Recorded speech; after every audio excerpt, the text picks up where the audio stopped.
پاکستانیوں، انصاف کے آخری سہارے سے اٹھتی ضمیر کی ایک دردناک پکار۔ جسٹس اطہر من اللہ نے یحییٰ آفریدی اور سپریم کورٹ کے ججز کو فیصلہ کن لمحات کے عنوان سے 7 صفحات کا خط لکھا، جس میں ہائیبرڈ نظام کو انتہائی سخت الفاظ میں بے نقاب کیا۔ خط کے آغاز میں لکھتے ہیں کہ میں نے یہ خط آئین سے اپنی سنجیدہ وابستگی کے ایک فرض کے طور پر لکھا ہے، تاکہ آنے والی نسلوں کے لیے یہ ریکارڈ پر رکھا جا سکے کہ ان کی تقدیر انصاف کے آخری سہارے یعنی ان سفید سنگ مرمر کی دیواروں کے پیچھے کس طرح تراشی جا رہی تھی۔ یہ خط ان حالیہ واقعات کے پس منظر میں لکھا گیا ہے کہ کیسے اس ادارے یعنی عدلیہ پر عوام کے اعتماد کو بری طرح متزلزل کر دیا ہے۔ ادارے ایک دن میں نہیں بنتے، مگر خوف، کمزوری یا طاقت کے سامنے جھکنے کی وجہ سے انہیں لمحوں میں تباہ کیا جاتا ہے۔ ہماری عدلیہ کی تاریخ نہ تو بے داغ ہے اور نہ ہی قابل فخر، لیکن اس کی ماضی کی غلطیاں خواہ کتنی ہی سنگین کیوں نہ ہوں،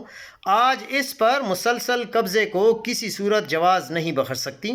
عدلیہ غیر منتخب اشرافیہ کے مفادات کے تحفظ کے لیے استعمال ہو رہی ہے۔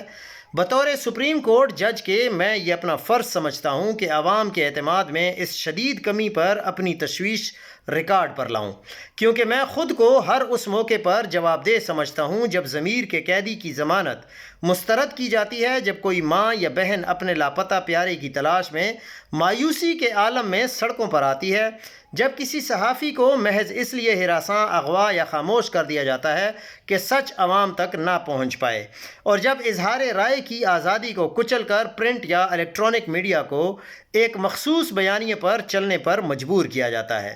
میں خود کو ان حق رائے دہی سے محروم عوام، خصوصاً نوجوان نسل کے سامنے بھی جواب دہ سمجھتا ہوں، جو اس لیے غمزدہ ہیں کہ ان کا انتخابی مینڈیٹ مصنوعی انداز میں بدل دیا گیا، اور اس عمل نے اس عدالت کے سنگ مرمر سے آراستہ چہرے پر ایک طویل سیاہ سایہ ڈال دیا ہے۔ میں نے حلف اٹھایا تھا کہ آئین کا دفاع، تحفظ اور بقا یقینی بناؤں گا، مگر آج خود کو بے بس پاتا ہوں، کیونکہ عوام کو عطا کردہ بنیادی حقوق اکثر صرف نعروں اور رسمی جملوں تک محدود کر دیے گئے ہیں۔ ہم چاہیں تو خود کو بھلا سکتے ہیں اور خود کو بہلا بھی سکتے ہیں، مگر سچ یہ ہے کہ حقیقت نہایت تلخ، اذیت ناک اور شرمناک ہے، خاص طور پر میرے لیے، جو اس ملک کی اعلیٰ ترین عدالت کا جج اور آئین کا امین ہوں۔